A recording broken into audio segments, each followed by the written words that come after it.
Welcome to my channel. ఈరోజు అమ్మవారికి నైవేద్యం పెట్టడానికి పెసరపప్పు పాయసం ఎలా తయారు చేయాలో ఒకసారి చూద్దామా. ముందుగా స్టవ్ వెలిగించి బాణలి పెట్టుకోవాలి. అందులో 1/2 కప్పు పెసరపప్పు తీసుకొని దోరగా వేయించుకోవాలి. మంట తక్కువలో పెట్టుకొని వేయించుకుంటే పెసరపప్పు లోపల నుంచి బాగా వేగుతుంది. బాగా వేగిన తరువాత ఒక ప్లేట్ తీసుకొని అందులో తీసి పెట్టుకోవాలి. అదే బాణలిలో 1 గ్లాస్ వాటర్ పోసుకొని ఆ వాటర్ బాగా వేడయిన తర్వాత ఏ కప్పుతో అయితే పెసరపప్పు తీసుకున్నామో అందులో 1/4 కప్పు సగ్గుబియ్యం తీసుకోవాలి. అది అందులో వేసి బాగా ఉడకనివ్వాలి. ఉడికిన తరువాత పెసరపప్పు వేయించి పెట్టుకున్నాం కదా, అది కూడా యాడ్ చేయాలి. యాడ్ చేసి అది బాగా ఉడికే లోపల మనము బెల్లము, అలాగే పచ్చి కొబ్బరి, పాలు, జీడిపప్పు, ద్రాక్ష అన్నీ రెడీ చేసి పెట్టుకోవాలి. పక్కన ఒక చిన్న బాణలి పెట్టుకొని అందులో నెయ్యి వేసుకొని జీడిపప్పు, ద్రాక్ష దోరగా వేయించి పక్కన పెట్టుకోవాలి.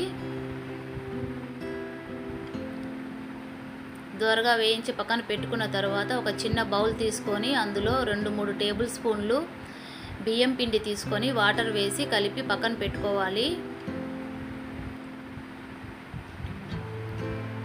బియ్యం పిండి వేయటం వల్ల పాయసం బాగా చిక్కపడుతుంది, టేస్ట్ కూడా బాగా వస్తుంది. కాబట్టి బియ్యం పిండిని యాడ్ చేస్తాము. వాటర్ వేసి ఉండలు లేకుండా నీట్గా కలిపి పెట్టుకోవాలి.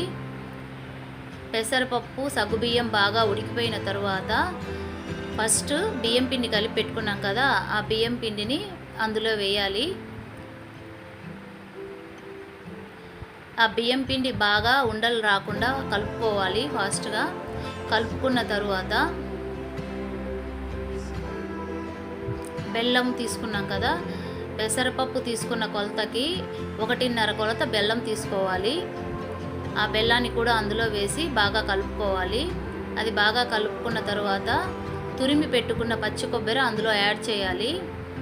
అది కూడా బాగా కలుపుకున్న తరువాత పాలు మనం కాచి పక్కన పెట్టుకున్నాం, ఆ పాలను కూడా అందులో వేసుకోవాలి.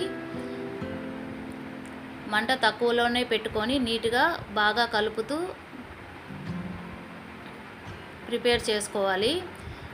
చివరిగా మనం జీడిపప్పు, ద్రాక్ష వేయించి పెట్టుకున్నాం కదా, అది కూడా వేసి బాగా కలిపి పక్కకు తీసుకుంటే పెసరపప్పు పాయసం రెడీ. Thank you.